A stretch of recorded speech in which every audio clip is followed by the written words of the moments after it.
कक्षा 7 एनसीईआरटी गणित प्रश्नावली 8.3 राशियों की तुलना। आज के क्लास में इस प्रश्नावली के सवाल नंबर 3 से शुरू करेंगे। सवाल नंबर 2 तक हमने पिछली क्लास में कर लिए थे, तो आपको ये सवाल ध्यान से समझने हैं। देखो सवाल नंबर 3, एक नगर की जनसंख्या 25,000 से घटकर 24,500 रह गई, घटने का प्रतिशत ज्ञात कीजिए। एक नगर है, उसकी जनसंख्या पहले 25,000 थी और बाद में वो घटकर 24,500 रह गई, तो घटने का प्रतिशत ज्ञात करना है कि कितने प्रतिशत जनसंख्या घटी। तो सबसे पहले तो आपको जो सवाल में दिया हुआ है वो लिख लो, बहुत आसान सवाल है। तो सबसे पहले तो क्या दे रखा है बेटा, नगर की प्रारंभिक जनसंख्या, प्रारंभिक जनसंख्या, ठीक है ना। पहले की जनसंख्या बताओ कितनी है, ये है 25,000, ठीक है। और नगर की बाद की जनसंख्या, बाद की जनसंख्या कितनी है, वो है 24,500, ठीक है। पहले 25 थी, अब 24,500 रह गई, मतलब घटी। तो घटने पर जनसंख्या वो निकालो, घटने पर जनसंख्या बताओ कितनी होगी। तो हम क्या करेंगे, जो प्रारंभिक जनसंख्या थी उसमें से बाद वाली जनसंख्या माइनस कर देंगे, मतलब 25,000 में से माइनस कर देंगे 24,500, ठीक है ना। 25,000 में से कितना घटा देंगे, 24,500। तो घटाओगे तो कितना आ जाएगा, 500 आ जाएगा। कितना आ जाएगा, 500। मतलब पहले जनसंख्या 25,000 थी, अब 24,500 रह गई, तो जनसंख्या में कितनी कमी हुई, 500 की कमी हुई ना, 500 घटी ना। अब इसको आपको प्रतिशत में ज्ञात करना है, तो हमें क्या ज्ञात करना है, घटने का प्रतिशत। घटने का क्या ज्ञात करना है, प्रतिशत। तो देखो कैसे ज्ञात करोगे, एक तो जनसंख्या में कमी बटा प्रारंभिक जनसंख्या और गुणा में 100, क्योंकि आपको क्या ज्ञात करना है, घटने का प्रतिशत ज्ञात करना है। तो कमी कितने की हुई, 500 की, ये 500 बटा प्रारंभ में कितनी जनसंख्या थी, 25,000, तो ये 25,000 और गुणा में कितना, 100। ये 100 क्यों आया, क्योंकि क्या है, प्रतिशत है। अब देखो यहाँ 2 जीरो से 2 जीरो कैंसिल, 1 जीरो से 1 जीरो कैंसिल, और 25 का भाग 50 में 2 बार, 25 दूनी 50।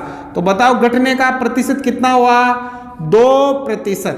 कितना हुआ, 2% जनसंख्या घटी। बात समझ में आ गई। सबसे पहले प्रारंभिक जनसंख्या, फिर ये बाद की जनसंख्या। अब घटने पर जनसंख्या मतलब प्रारंभिक जनसंख्या में से बाद की जनसंख्या माइनस कर देंगे तो 500 घटी। अगर इसी को प्रतिशत में ज्ञात करना है तो घटने वाली जो जनसंख्या है, फिर प्रारंभिक जो जनसंख्या बटे में प्रारंभिक जनसंख्या और गुणा में 100 आ जाएगा। तो कमी मतलब या लिख सकते हो, घटने पर जनसंख्या, एक ही बात है, कमी होना घटना। तो कमी बटा प्रारंभिक जनसंख्या इंटू 100, तो कमी कितनी, 500 की। प्रारंभिक जनसंख्या 25,000 गुणा में 100, तो ये 2 जीरो से 2 जीरो कट गया, 1 जीरो से 1 जीरो कट गया, 25 का भाग इसमें 2 बार, तो आ गया 2%, ठीक है। अब देखो सवाल नंबर 4, अरुण ने एक कार रुपए 3,50,000 में खरीदी, अगले वर्ष उसका मूल्य बढ़कर रुपए 3,70,000 हो गया, कार के मूल्य की प्रतिशत वृद्धि ज्ञात कीजिए। अब यहां हमें प्रतिशत वृद्धि ज्ञात करनी है, तो वही जो हमें दे रखा है वो हम लिख लेंगे। सबसे पहले तो जो खरीदना क्या होता है, क्रय मूल्य होता है। तो बताओ सबसे पहले तो क्या दे रखा है, कार का क्रय मूल्य, कार का क्रय मूल्य बताओ कितने में खरीदी, 3,50,000 रुपए में, और उसका अगले वर्ष मूल्य बढ़कर कितना हो गया, 3,70,000। तो बड़ा, कार का बढ़ा हुआ मूल्य, कार का बढ़ा हुआ मूल्य बताओ बेटा कितना हुआ, वो हो गया 3,70,000 रुपया, ठीक है। तो कार के मूल्य में प्रतिशत वृद्धि ज्ञात करनी है। क्या ज्ञात करनी है, प्रतिशत वृद्धि। इसके लिए सबसे पहले तो हमें ज्ञात करनी पड़ेगी वृद्धि। क्या ज्ञात करनी पड़ेगी? वृद्धि, कि कार के मूल्य में कितनी वृद्धि हुई। तो वृद्धि पहले तो 3,50,000 की थी, अब कितनी हो गई? 3,70,000। तो कितने की वृद्धि हुई? 20,000 की वृद्धि हो गई ना। तो वृद्धि कैसे निकालेंगे? बढ़े हुए मूल्य में से क्रय मूल्य घटा देंगे। मतलब बढ़ा हुआ मूल्य कितना? 3,70,000। इसमें से क्रय मूल्य कितना था? 3,50,000। ये हम घटा देंगे। तो घटाओ बेटा, 3,70,000 में से 3,50,000 घटाओ। देखो जीरो में से जीरो, 4 जीरो ना पीछे, तो 1 2 3 4। अब देखो 7 में से 5 गए तो 2, 3 में से 3 गया तो 0। तो कितने रुपए की वृद्धि हो गई? 20,000 रुपए की वृद्धि हो गई। ठीक है। अब हमें ज्ञात करना है वृद्धि प्रतिशत। क्या ज्ञात करना है? वृद्धि प्रतिशत। ठीक है ना। वृद्धि प्रतिशत ज्ञात करना है तो कैसे ज्ञात करेंगे?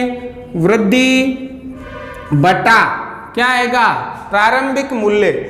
वृद्धि हो या कमी हो, हमेशा प्रारंभिक मूल्य के ऊपर होगी। किसके ऊपर होगी? प्रारंभिक मूल्य के ऊपर। तो यहां आएगा कार का प्रारंभिक मूल्य, प्रारंभिक मूल्य, और गुणा में क्या आएगा? 100 आएगा। तो बताओ कितनी प्रतिशत की वृद्धि हुई? कितनी वृद्धि हुई? 20,000 की। तो यह आएगा 20,000।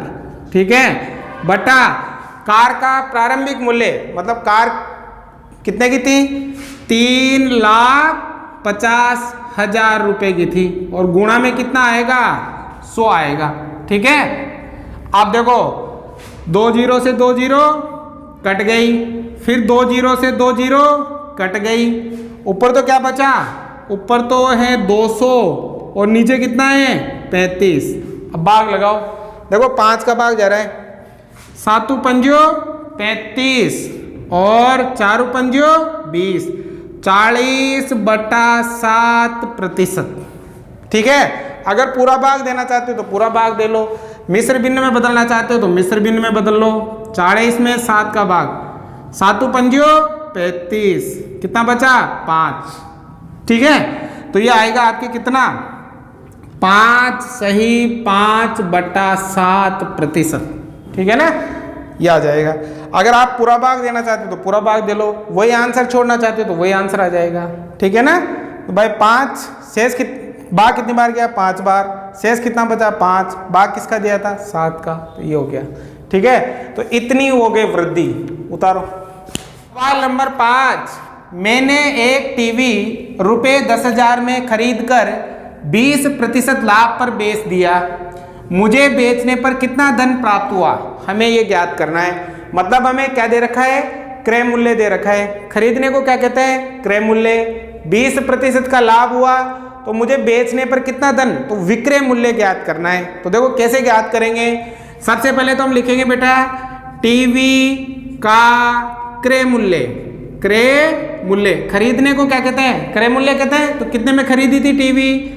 10,000 रुपए में खरीदी थी। ठीक है। और लाभ दे रखा है, लाभ प्रतिशत। कितने परसेंट का लाभ कमाया? 20% का लाभ कमाया। अब हमसे कह रहा है कि बेचने पर कितना धन प्राप्त हुआ, मतलब विक्रय मूल्य ज्ञात करना है। क्या ज्ञात करना है? विक्रय मूल्य। विक्रय मूल्य ज्ञात करना है। तो बताओ विक्रय मूल्य कैसे ज्ञात करते हैं? क्रय मूल्य प्लस लाभ। अगर क्रय मूल्य में लाभ जोड़ दें तो हमें क्या प्राप्त हो जाता है? विक्रय मूल्य प्राप्त हो जाता है। तो देखो क्रय मूल्य तो है हमारे पास, लाभ नहीं है। लाभ किस में है? प्रतिशत में। पहले हम इसको अंकों में ज्ञात करेंगे। कैसे ज्ञात करेंगे? हमें पहले ज्ञात करना है लाभ, कि कितने रुपए का लाभ हमने इस पर कमाया। तो हम कैसे ज्ञात करेंगे? हम 10,000 का 20% निकालेंगे। 10,000 का क्या निकालेंगे? 20%, क्योंकि 10,000 पे तो लाभ हुआ 20% का। अब कितना हुआ वो हम पता कर लेंगे। तो बताओ बेटा क्या हो जाएगा? 10,000 का मतलब गुणा, और प्रतिशत को भिन्न में बदलने के लिए क्या करते हैं? 100 से भाग करते हैं। देखो यहाँ 0 से 0 कट गया, फिर 0 से 0 कट गया, और 2 को 1,000 से गुणा करेंगे। तो 2 को 1,000 से गुणा करेंगे तो क्या आएगा? 2,000 रुपये आ जाएगा। तो कितने रुपए का लाभ कमाया? 2,000 रुपये का। खरीदी कितने में थी? 10,000 में। लाभ कितने का मिला? 2000 का, तो बताओ बेचने पर कितना धन वापस मिलेगा? 10,000 ये भी मिलेंगे और 2000 ये भी मिलेंगे, मतलब 12,000 रुपये मिलेंगे। तो क्या लिखेंगे यहाँ? बेचने पर प्राप्त धन, मतलब टीवी को बेचने पर प्राप्त धन क्या आएगा बेटा? क्रय मूल्य भी आएगा और प्लस लाभ कितने का? 2000 का, ये भी आएगा। जोड़ लो दोनों को, 3 जीरो तो ये 1 2 3 जीरो, 2 में जीरो जोड़ा तो 2, 1 का 1, तो 12,000 रुपये मिलेंगे आपको टीवी को बेचने पर। ठीक है, अब देखो सवाल नंबर 6। जूही एक वॉशिंग मशीन रुपये 13,500 में बेचने पर 20% की हानि उठाती है। उसने वह मशीन कितने में खरीदी थी? देखो बेटा, यहां पर आपको विक्रय मूल्य दे रखा है। बेचने को क्या कहते हैं? विक्रय मूल्य। और आपको ज्ञात करना है खरीदी, मतलब क्रय मूल्य। तो क्रय मूल्य जब आपको ज्ञात करना हो तो यहाँ थोड़ा उल्टा हो जाता है। देखो यहाँ तो मैं क्रय मूल्य दे रखा था और विक्रय मूल्य ज्ञात करना था, यहाँ विक्रय मूल्य दे रखा है और क्रय मूल्य ज्ञात करना है। क्योंकि देखो, जूही एक वॉशिंग मशीन रुपये 13,500 में बेचने पर बेची है ना, बेचने को क्या कहते हैं? विक्रय मूल्य। तो सबसे पहले हम क्या लिखेंगे? वॉशिंग मशीन का विक्रय मूल्य, बताओ कितने में बेची? 13,500 रुपये में। ठीक है, अब बेचने पर कितने प्रतिशत की हानि हुई? 20% की। तो यहां लिखेंगे हानि प्रतिशत कितनी हुई बेटा? 20% की। थोड़ा ध्यान से समझना, मशीन कितने में खरीदी थी? मशीन खरीदी थी, मतलब क्या ज्ञात करना है? क्रय मूल्य। तो हम क्या करेंगे? क्रय मूल्य को मान लेंगे। क्रय मूल्य को क्या कर लेंगे? मान लेंगे। माना वॉशिंग मशीन का क्रय मूल्य, क्रय मूल्य क्या मान लेंगे बेटा? X रुपये मान लेंगे। क्या मान लेंगे? X रुपये। अब जब इसका क्रय मूल्य X रुपये है तो इस X रुपये पे कितने प्रतिशत की हानि हुई? 20% की। और तब जाके हमें कितना पैसा मिला? 13,500। मतलब जो क्रय मूल्य है X, हानि हुई तो माइनस कितने रुपए की? इसका X का कितना? 20%। और हमें कितना मिलता है? 13,500 मिलता है। जो क्रय मूल्य था, क्रय मूल्य हमने क्या मान लिया? X रुपये, मतलब X रुपये में हमने उसको खरीदा। ठीक है, अब उस X रुपये पे कितने % की हानि हुई? 20% की। हानि हुई तो माइनस, लाभ होता तो प्लस। ठीक है, ये होने पर वो कितने की बिकी? 13,500 की। समीकरण समझ में आ गए? एक क्रय मूल्य खरीदी हमने X रुपये में थी, इस पर 20% की हानि हो गई तो माइनस लगा दिया और फिर हमें कितना पैसा प्राप्त हुआ? 13,500। अब इसको हल करेंगे। x माइनस एक्स का मतलब गुणा, और प्रतिशत को भिन्न में बदलने के लिए 100 से भाग, बराबर 13,500। अब देखो यहाँ 1 0 से 1 0 कट गई और 2 एकम 2 और 2 पंजियो 10, 2 से कट गए। तो बताओ x माइनस, अब देखो x को 1 से गुणा करेंगे तो x बटा 5 बराबर 13,500। अब इसको हल करो। 5 को 1 से गुणा किया 5x, 5 को x से गुणा किया 5x, और 5x में से 1x घटाएंगे तो 4x, 4x बटा 5 बराबर 13,500। समझ में आ गया? 5 को x से गुणा किया 5x, 5x में से 1x घटाएंगे तो 4x बटे में 5 बराबर 13,500। अब यहाँ हमें x का मान ज्ञात करना है, तो 4 बटे 5 को हम उधर भेज देंगे तो यहाँ क्या रह जाएगा? x बराबर 13,500 इंटू, अब बेटा ये उधर जाएगा ना तो उल्टा हो जाएगा, मतलब 5 तो चल जाएगा ऊपर और 4 आ जाएगा नीचे। तो x बराबर, अब 4 का भाग लगा लेंगे 13,500 में। 13,500 में किसका भाग लगाएंगे? 4 का। तो देखो 4 3 12, 3 बार गया, कितना बच गया? 1, कितना होता रहा? 5। ठीक है ना, 4 3 12, 3 बार, ठीक है, कितना बचा? 3, कितना होता रहा? 0। ठीक है, 7 चौक 28, 7 बार, कितना बचा 2, कितना होता रहा 0, 4 पंजियो 20, 5 बार। तो देखो बेटा 4 का भाग इसमें लगाओगे ना 13,500 में, तो ये जाएगा 33 75 बार। अब 33 75 को किससे गुणा करेंगे 5 से, गुणा करो 5 25, हासिल का 2, 5 7 35, 35 और 2 37, हासिल का 3, 5 3 15, 15 और 3 18, हासिल का 1, 5 3 15, 15 और 1 16, क्या आ जाएगा रुपए। तो बताओ वॉशिंग मशीन हमने कितने में खरीदी थी, 16,875 रुपये में हमने वॉशिंग मशीन खरीदी थी। थोड़ा ध्यान से समझना, बहुत इंटरेस्टिंग है, बहुत आसान है। उतारो सवाल नंबर 7, चॉक पाउडर में कैल्शियम, कार्बन तथा ऑक्सीजन का अनुपात 10:3:12 होता है। इसमें कार्बन की प्रतिशत मात्रा ज्ञात कीजिए। एक चॉक पाउडर में कैल्शियम, कार्बन तथा ऑक्सीजन का अनुपात दे रखा है, ठीक है ना। तो सबसे पहले तो हम लिख लेते हैं क्या दिया हुआ है, यहाँ दे कैल्शियम, कैल्शियम ठीक है, अनुपात कार्बन, अनुपात ऑक्सीजन, ठीक है ना बेटा, इनका अनुपात दे रखा है। बताओ अनुपात कितना है, 10:3:12। तो इसमें कार्बन की प्रतिशत मात्रा ज्ञात कीजिए। कार्बन की प्रतिशत मात्रा ज्ञात करनी है, तो जब भी अनुपात को प्रतिशत में बदलना हो तो सबसे पहले हम अनुपातों का योग करेंगे, फिर इसको भिन्न में बदलेंगे और फिर उसके बाद प्रतिशत ज्ञात करेंगे। तो सबसे पहले हम क्या करेंगे, सबसे पहले अनुपातों का योग करेंगे, जैसा कि हमने सवाल नंबर 2 में किया था। अनुपातों का योग करो, 10 + 3 + 12, तो जोड़ो सबको, 3 और 12 15, 15 और 10 हो गया आपके 25, ठीक है। अब हमें ज्ञात करना है कार्बन का प्रतिशत।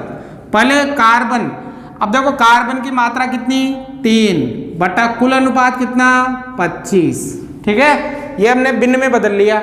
अब भिन्न को प्रतिशत में बदलने के लिए क्या करते हैं, 100 से गुणा करते हैं। क्या करते हैं, 100 से गुणा। अब भाग लगाओ इसका, 2500 को 100, 25 का भाग 100 में 4 बार, 4 को 3 से गुणा करो, 4 × 12%। तो बताओ बेटा चॉक पाउडर में कार्बन का प्रतिशत कितना है, 12% है। अगर आपसे कैल्शियम का पूछे तो कैल्शियम का 10/25 गुणा में 100। अगर ऑक्सीजन का पूछे तो 12/25 गुणा में 100 आ जाएगा, ठीक है। ये हो गया। अब देखो दूसरा, चॉक की एक छड़ी में यदि कार्बन की मात्रा 3 ग्राम है, चॉक की एक छड़ी, चॉक पाउडर है ना, तो चॉक की जो एक छड़ी है उसमें कार्बन की मात्रा 3 ग्राम है। कार्बन की मात्रा कितनी है 3 ग्राम, तब उसका कुल भार कितना होगा। ये तो पहले का उत्तर था। अब दूसरे का हमें ज्ञात करना है कुल भार। देखो ध्यान देना, इधर कार्बन की मात्रा 3 ग्राम है, ये कार्बन की मात्रा 3 ग्राम है, तो कुल भार कितना होगा, कुल भार हो जाएगा 25 ग्राम। भाई कार्बन की 3 ग्राम है तो कुल सबका जोड़ लेंगे, तो सबका जोड़ 25 आ रहा है, तो कुल भार कितना हो जाएगा 25 ग्राम हो जाएगा। क्योंकि कार्बन का 3 ग्राम है, इसका अनुपात भी 3 दे रखा है, तो कुल के लिए तीनों को जोड़ लेंगे तो ये आ जाएगा 25 ग्राम, है ना, बहुत आसान। अब देखो 8वां, अमीना एक पुस्तक ₹275 में खरीद कर उसे 15% की हानि पर बेचती है, तो पुस्तक का विक्रय मूल्य ज्ञात कीजिए। हमें क्या ज्ञात करना है, विक्रय मूल्य। तो देखो सबसे पहले तो क्या दे रखा है, पुस्तक का क्रय मूल्य। बताओ बेटा कितना है, कितने में खरीदी 275 रुपये में। अब उस पर क्या होगी, हानि हो गई, और हानि प्रतिशत दे रखा है कितना 15%। तो बताओ कि उसका विक्रय मूल्य क्या था, मतलब कितने में आपने वो बेची। तो हम पहले क्या करेंगे, 275 का 15% निकालेंगे और जो भी आएगा उसको क्रय मूल्य में से घटा देंगे, क्योंकि हानि हो गई ना अपने को तो 15% की। तो हमें पता करें कितने रुपए की हानि हुई। तो यहाँ हम क्या ज्ञात करेंगे, हानि ज्ञात करेंगे। अब बताओ हानि कैसे ज्ञात करोगे, 275 का 15% निकालेंगे, क्योंकि 275 रुपये पर 15% की हानि हुई ना, तो यहाँ पर। अब बताओ 275 का मतलब गुणा और प्रतिशत को भिन्न में बदलने के लिए 100 से भाग करते हैं। ठीक है, अब यहाँ पर काटो, 5 से कटेगा, हाँ 5 दूनी 10, 20 बार और ये 3 बार। 5 का भाग इसमें 20 बार, 5 का भाग इसमें 3 बार, फिर 5 का भाग जाएगा, देखो 5 का भाग इसमें 4 बार, ठीक है ना। अब 5 का भाग इसमें 5 25, 2 बच गया, फिर 25 हो गया, 5 25। तो बताओ ऊपर तो 55 इंटू 3 और बटे में 4। अब गुणा करो 55 को 3 से, 5 3 15, हासिल का 1, 5 3 15 और 1 16 बटे में 4। अब 4 का भाग लगा दो, देखो इधर लगा लेते हैं, 165 में 4 का भाग, ठीक है ना। 4 चौको 16, 4 बार, कितना बच गया 5, 4 एकम 4, 1 बार, कितना बच गया 1, भाग नहीं जा रहा तो दशमलव लगाते हैं, यहाँ क्या उतर जाएगा 0, 4 दूनी 8, कितना बच गया 2, भाग नहीं जा रहा, दशमलव लग रहा है तो 1 0 और उतर जाएगा, 4 पंजो 20। तो कितने रुपए की हानि हुई, 41 रुपये और 25 पैसे की उसको हानि हो गई। जब उसने 15% की हानि पर बेचा तो ये हानि हो गई। तो हमें क्या ज्ञात करना है, उसका विक्रय मूल्य। कैसे ज्ञात करोगे, क्रय मूल्य में से माइनस कर देंगे हानि। तो बताओ बेटा क्रय मूल्य कितना, 275 रुपये, हानि कितनी 41.25 रुपये। घटाओ 275 में से कितना घटाएंगे 41.25, 275 में से घटाएंगे 41.25। ध्यान से देखना, यहाँ दशमलव लगा के 0 0 लगा दो, ठीक है ना। अब देखो घटाने पर आपको सही करना है, क्योंकि 275 में से ऐसे लिखना होता है आपको। तो यहाँ दशमलव मान लो और यहाँ 0 0 मान लो, दशमलव के बाद पीछे कितनी भी 0 लगाओ कोई मतलब नहीं है। अब देखो 0 में से 5 नहीं घटा सकते, इधर से उधार लिया तो 10, 10 में से 5 गए तो 5, यहाँ 9 रह गए, 9 में से 2 गए तो 7, दशमलव का दशमलव, 1 उधार लिया था 4 ही रह गए, 4 में से 1 गया तो 3, 7 में से 4 गए तो 3 और 2 का 2। तो विक्रय मूल्य कितने में बेची, 233 रुपये और 75 पैसे में उसने उस पुस्तक को बेचा। तब जाके उसको कितने प्रतिशत की हानि हुई, 15% की हानि हुई। तो उम्मीद करता हूँ आपको ये सभी सवाल समझ में आए होंगे। आज की क्लास में हम यही सवाल करेंगे, बाकी सवाल हम अगली क्लास में करेंगे। तो आप कमेंट करके, लाइक करके, शेयर करके मुझे ज़रूर बताइएगा कि आपको ये कितना पसंद आया। ठीक है, उतारो।